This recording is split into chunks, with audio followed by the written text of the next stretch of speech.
Greetings and welcome to Pinball Help. Mike here.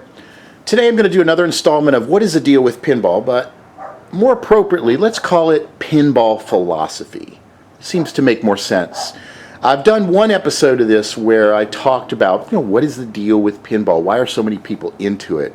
And everybody has a million reasons for why they like pinball.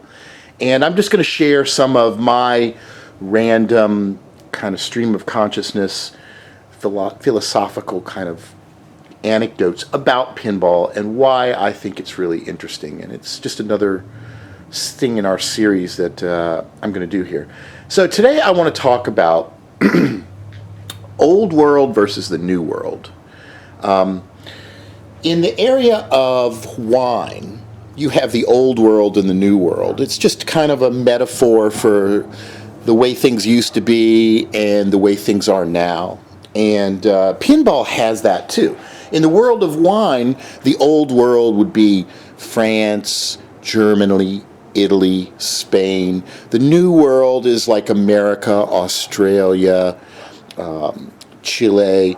And when it comes to winemaking, things are done differently in the old world versus the new world. In the old world, the wines were named after the regions where they came from. They were very derivative of the land and the people and the culture, and you could taste it in the wine, and that's what it was reflective of. And it was heavily regulated by the states out there. In the New World, the wine was named after the grapes, or the just generic, here's what's in the bottle kind of stuff. And the New World is more corporate, more about brands, whereas the Old World was more about regions. And I think in pinball you have a similar kind of set of old world and new world things. Now, I like pinball machines of all types. I definitely play the modern ones more than I do anything else, but over here at my house, in order to be able to motivate me to work on more machines, I've been bringing some of the ones that haven't been working over here to fix up, and they've been more of the old ones, because the old ones tend to break down more. They're older.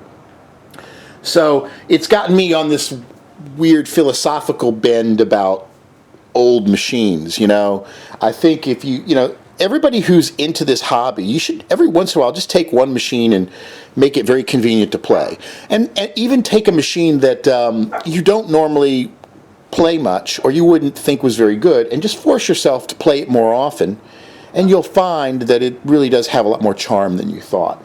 And in this case, I've been working on this Gottlieb target pool, and there's nothing super special about it. It's a nice wedge head. I particularly like it. But you compare this to a modern game, and it's very, very shallow and very, very simple. And I think that's a good analogy for the difference between the old world and the new world. And pinball has both. You can enjoy modern games with incredibly complicated rule sets and elaborate themes, or you can also play these simple old world games that have a lot less going on, but they're still equally challenging and fun to play. And as I started playing with these, I started noticing a few different things. I've noticed that there's just a big difference between the old world and the new world. Now, when I talk about old world versus new world, I primarily mean, say, electromechanicals and versus the solid states. Although the line is kind of blurry, because a lot of what I attribute to old world could also apply to solid state games too. So one of the first things you'll notice, the difference between the older and the newer games. Hold on, let me get this barking dog. Come on. Sorry about that.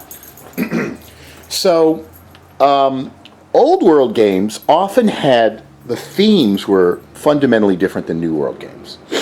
Old world games, for example, this is a target pool. It's not anybody's intellectual property per se. It's a theme about playing pool. A lot of the old world games were about people and activities and things and pastimes that people like to do. They weren't about intellectual property owned by a corporation. They weren't movie themes.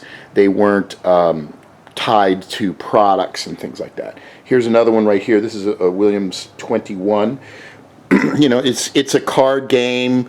It's that was a very popular pastime, And then right over here next to it is a Gottlieb haunted house that's kind of in disarray. But again, it's a generic theme. It's not a movie. It's not a character. It's not an individual. And a lot of the old world games were like that. They were focused on people and pastimes. And in sharp contrast, New World games, it's often derivative of somebody else's intellectual property, movies, comic books, specific bands and things like that. It's pretty rare where you find a modern game that doesn't have a theme that is based on some corporate brand or intellectual property or franchise. Now, granted, pinball makers were basically doing the same thing, whether it was in the old world or the new world. They were trying to capitalize on fads and interests among the people. Now, maybe in the 50s and the 60s, it was playing billiards and cards, whereas, in modern times, it might be Star Wars or comic books. So they've always been trying to do the same thing of pick a theme that would attract people based on their own personal interests. The difference is in the old world, it wasn't so corporate. It wasn't owned by a particular conglomerate. Anybody could do a pool-themed machine or a card-themed machine because nobody actually owned the rights to billiards or blackjack or anything like that. So there's a kind of a nice, refreshing difference between the old world and the new world in that respect. And when you go back and you look at the machines from the 50s and the 60s, you'll see a lot of themes that are about things that people like to do, things that we've accomplished. There's a lot of space themes. There's a lot of sci-fi themes. There's a lot of imagination used because the pinball designers in the old days had a lot more creative latitude to be able to make the art, to be able to decide what actually was going to be displayed. You look at some of these early non-licensed themes, and they're just so much more creative.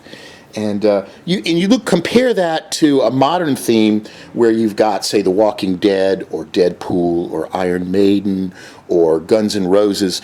These are all themes where a pinball company has to license the use of this imagery, and it includes the drawings, the likenesses, the audio, the video, and it all has to be approved.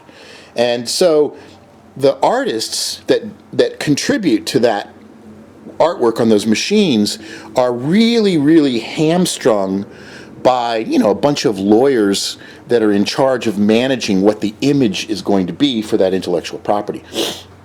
So I don't see the same creativity. It's modern pinball design with these commercial themes. It's very derivative and it's very boilerplate. Like when Stern did the Beatles game, they were actually limited to like one or two eras of the Beatles. Like they couldn't do like the Sgt. Pepper era Beatles. They had to do like an earlier version of the Beatles because that's all that the licensing company would allow them.